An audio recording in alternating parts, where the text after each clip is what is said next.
Dear students, I welcome you all to this session. This session, we are going to learn about the change and transformation of Indian society over the years. As you can see, the society is not like what it was 10 or 20 years ago. There raised many changes in the society over the past several decades. Why is it important to learn about the evolutionary change of our society? Ask yourself. You might be able to come up with your own ideas and views. The answer to this question is simple. We are living in a great nation with adverse diversity and unity. It is important for us to learn how the societies have evolved over the past to the present. This session will provide you a light on the various transformations that led to various splendid developments in our great nation. In this session, we cover the history of Indian society and culture, the ethnographic tradition followed in the early 20th century and how it affected the growth of the society. We will also cover the change in family structure, caste system and social stratification.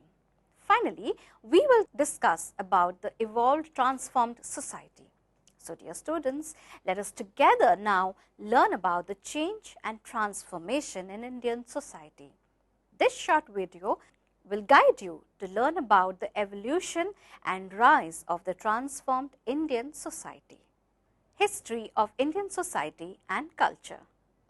Now, let us have a look on the history of Indian society. As we all know, the customs, beliefs, practices, etc. were quite different in ancient times.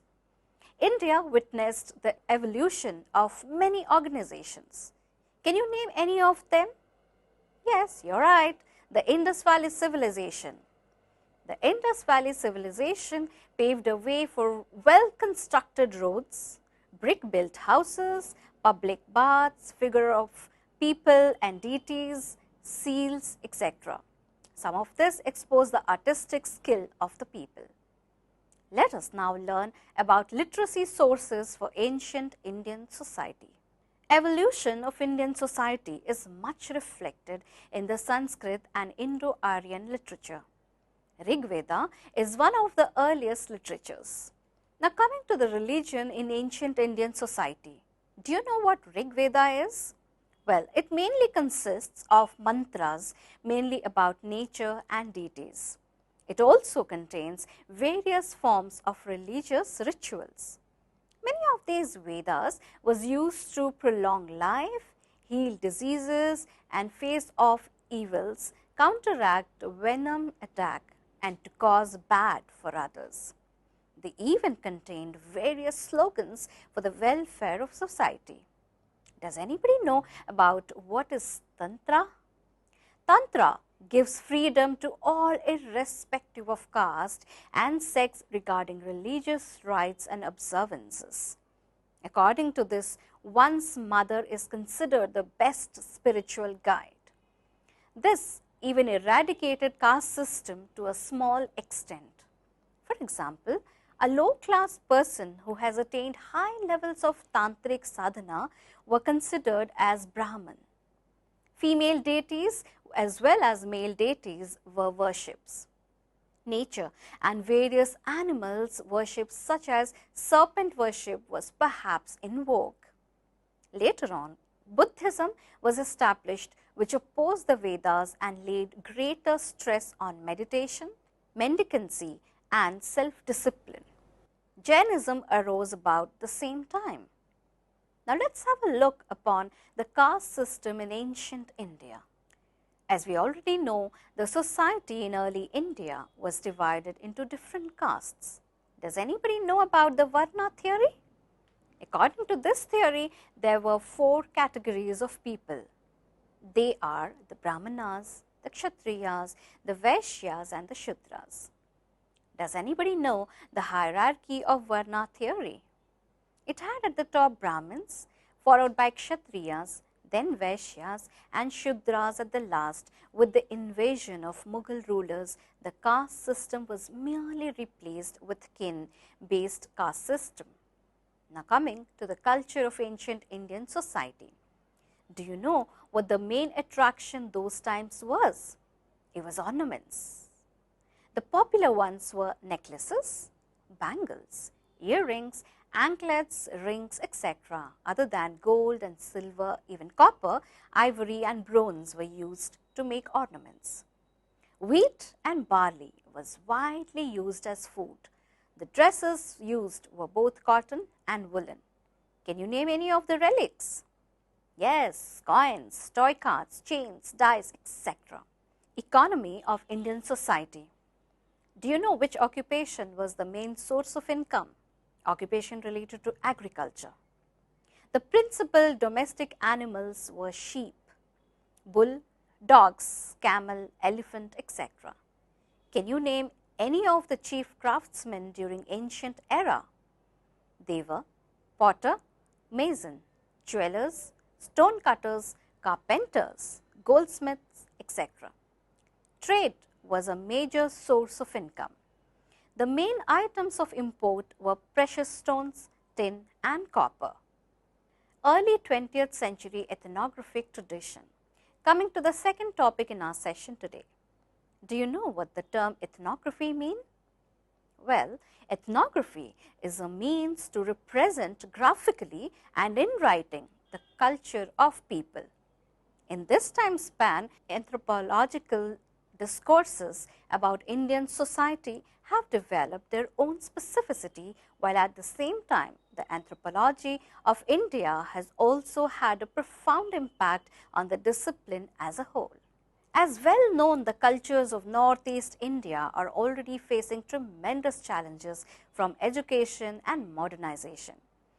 In the evolution of such cultures and the identities that they embody, the loss of distinctive identity markers does not bode well for the tribes of the region. Globalization in this sense will eventually reduce identity to anonymity. Let us consider a few examples of ethnographic tradition. The first example I'd like to quote we are going to see is about a Khasi family. The Khasi family was one of the oldest traditional families in India. If any distress happens in the family life, a financial or emotional term, there was only one thing to blame. They blamed the displeased spirits of their ancestors. Strange, right? It is a little stranger to believe that still these practices are carried out. The second example I'd like to quote is about the practice of spirit doctors. Traditional families believe that when someone is sick in their family, they call out to spirit doctors. What are doctors supposed to do when a person is sick?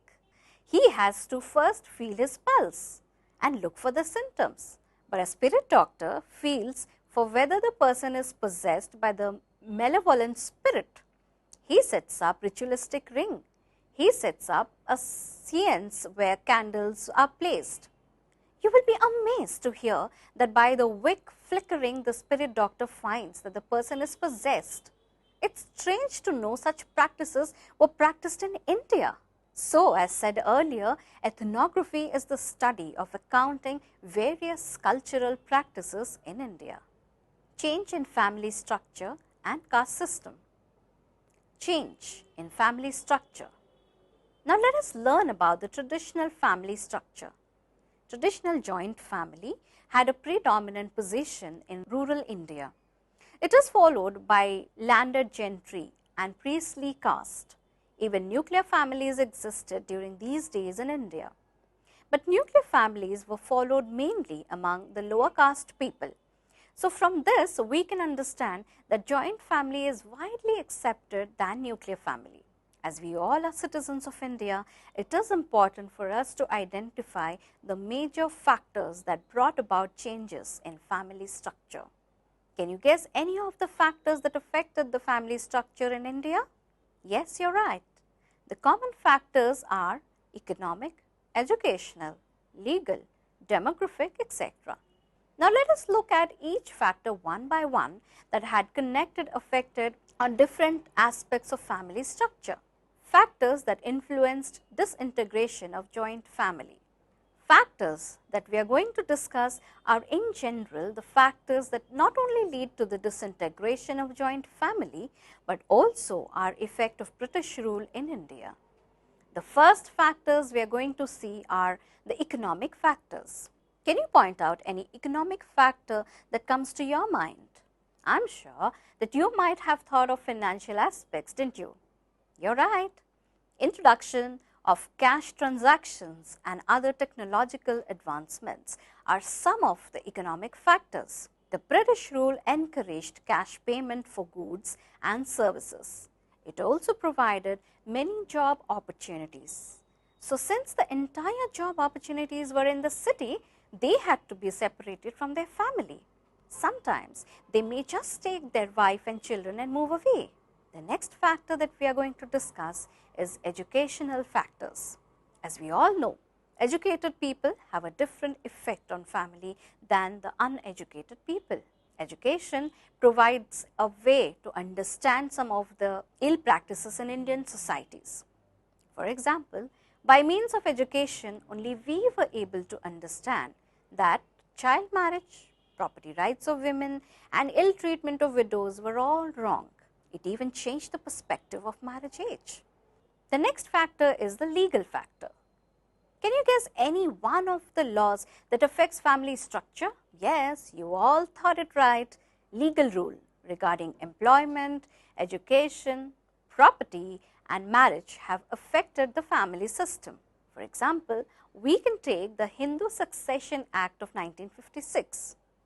Do you know what this act suggests? According to this act, both son and daughter have equal rights to father's property.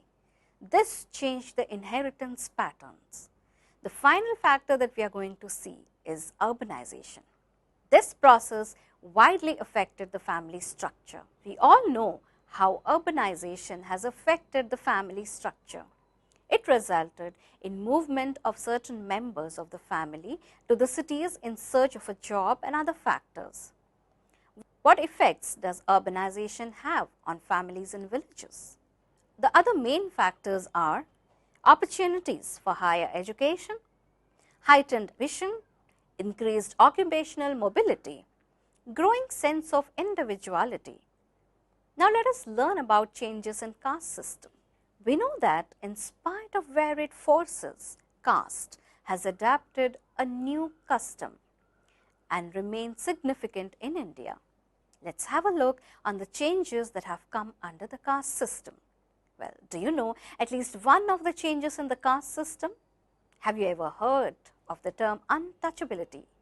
Yes, the act of untouchability has been abolished legally and has been declared as a crime. The major changes have come about as the structural level of caste system. Let us examine the various changes. The first one is from a closed system to an open system. Do you know what the major impact on caste system? The impact of British rule.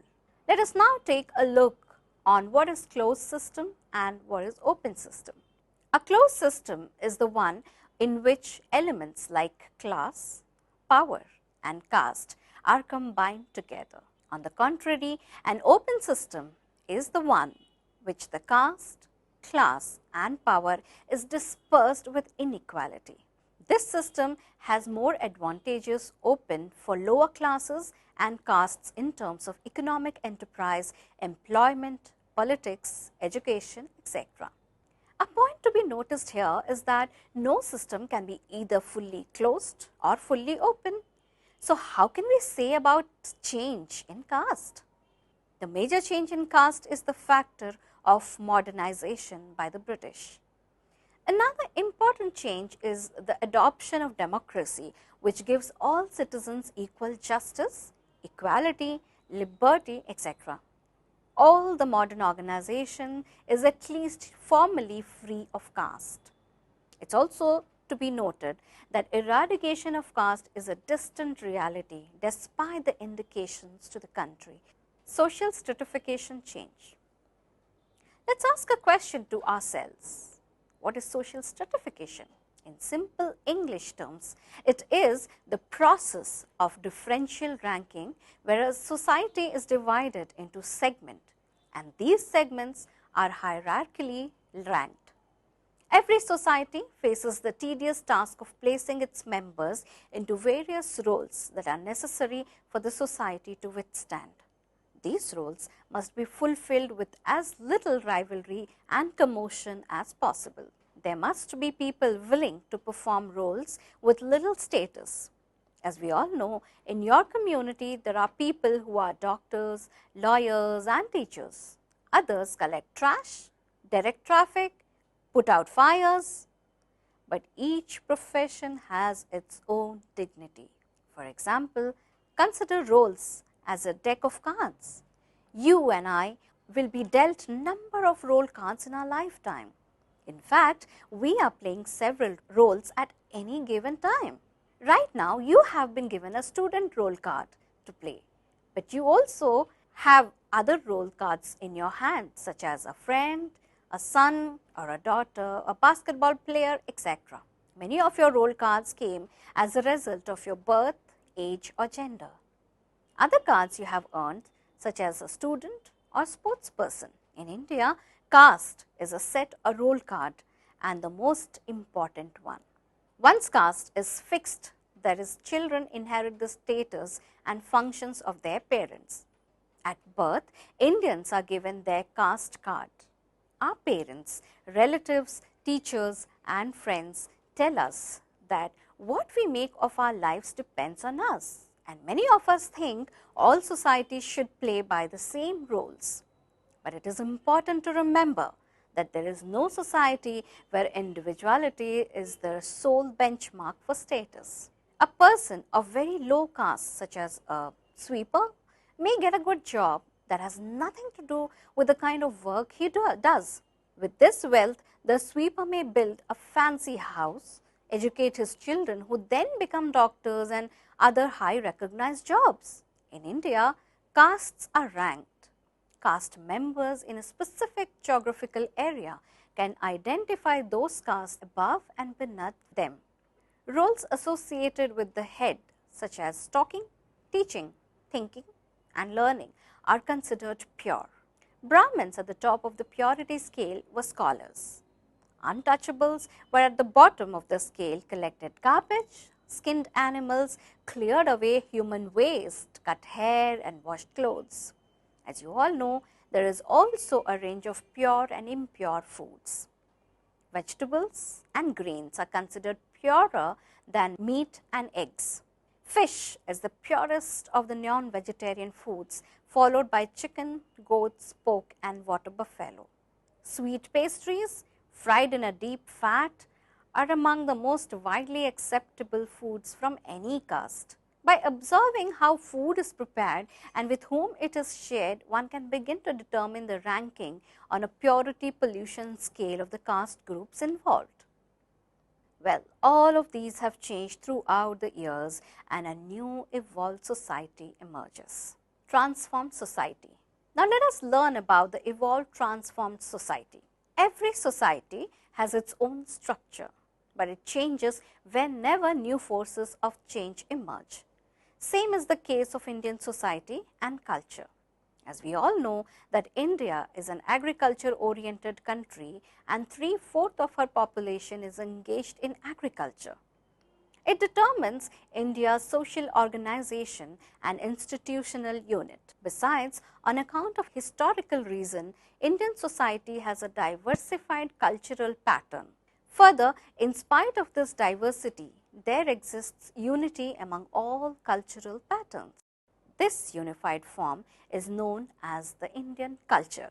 But by the early part of the 20th century, Indian society and culture has experienced decisive transformation as an impact of the modern social forces. On the event of the British conquest, Indian society was composed of a number of villages. Each village was independent and the sufficient social life was governed by caste and community rules. As we have already learned, the introduction of modern means of transport and communication dissolved economic competency of Indian villages. India's community development program is a powerful, ingenious force working in multiple ways to aid the growth of nation. In this venture, India has blazed a trail for many new nations to follow in social revitalization through new attitudes, new practices and new way of thinking. A planned change has been directed. Change in family structure. Now let us have a look on the evolved family structure in our society. We all understand the outcome of modern social forces is crystal clear in the change of family structure. Basically, joint family system is common in India, in which the head of the family had the power over its members. You might be already aware the head, he distributes work among family members. But because of the impact of modern forces, joint family system is disintegrating. It is now showing characteristics of urban family. Family domination and family ties are now weakening. Now, there is a trend towards the development of nuclear families. Change of caste system. Now, let's have a look on the evolved caste system in our society. How have the modern forces affected the caste system? Expansion of Western education, growth of competitive economy and modern means of communication has shattered the traditional structure of caste. Thus, is the transformation of definite caste into modern mobile classes.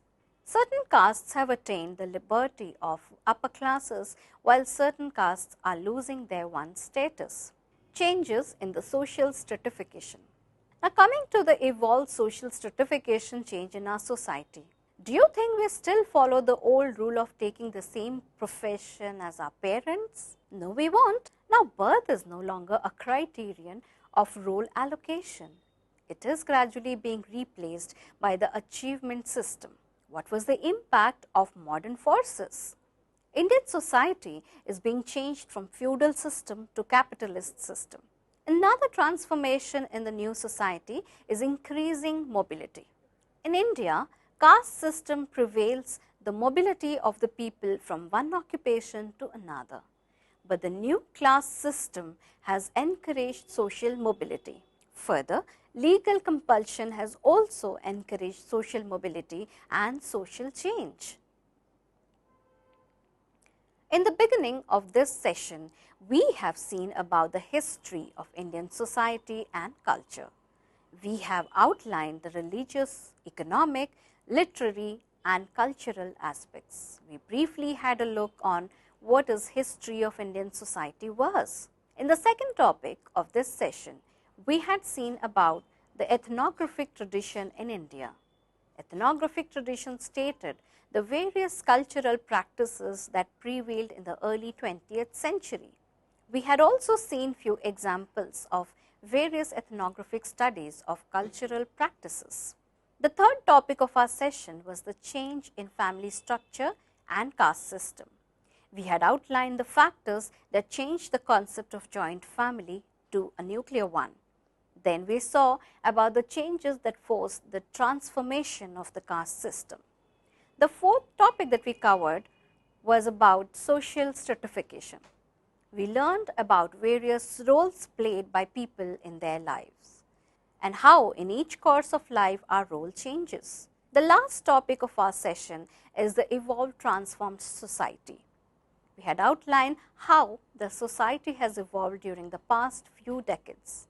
We had briefly seen how the present society has come into place. Hope this session has brought to you a clear picture about change and transformation in Indian society and hope you have had an interesting session.